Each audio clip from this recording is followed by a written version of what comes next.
I was just really down and really sad and alone. And so I had a one-night stand with somebody. And then after that sexual activity, this time I found myself pregnant.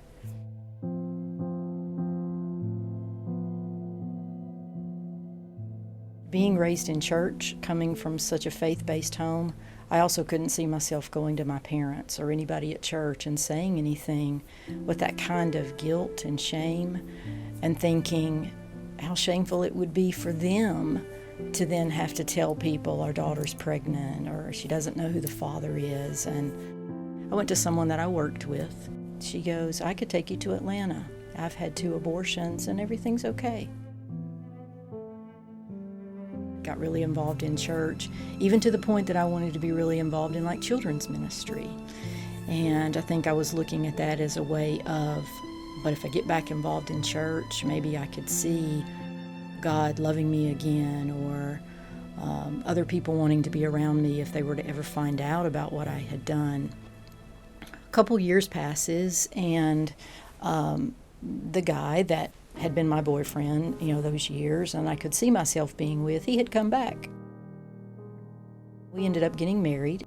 I had a son that was born, and that's really when it hit me. Through a Bible study at the time, a faith-based study, and with other women that had also experienced abortion, and through that, found God again, found myself again. So I had gone to my husband and had to be completely honest with him. He had known about the abortion. I had finally told him that at one point afterward, but had never told him that there was a question behind if he was the father or not. But in this healing journey after we were married, I did need to be honest about that. Went to my parents and was honest with them that there was a grandchild that they don't have. I'm a daddy's girl. My dad has passed now and miss him dearly, but I did go to my dad first. I felt like, okay, I feel like this is a conversation I can have with Daddy, and he's going to talk to me about it and not be so tremendously heartbroken and hurt in a different way as I imagined my mom. And that was really going to be difficult. And so it was just very loving and wanting to be there for me in that moment.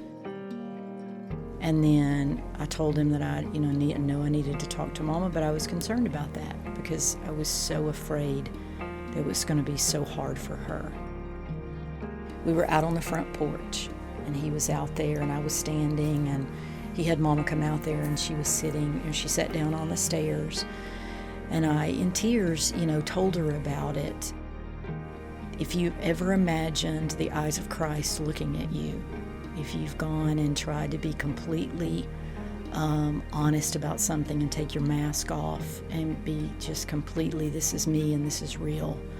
I saw the eyes of Christ that day in my mom's eyes.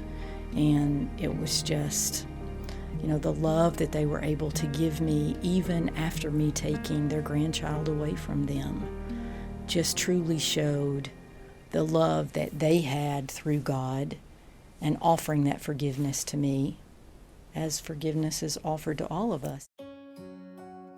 God called me to go before my church with all these people that had raised me and loved me, and to be honest about my past and my abortion choice, and the love from them, was great and tremendous also. So the more honest that I have been, and the more I've allowed my mask to be removed, and not only has it healed me greater over the years, but every time you lead someone through a study, every time I speak to someone like this about my story, it's truth, and truth is amazing.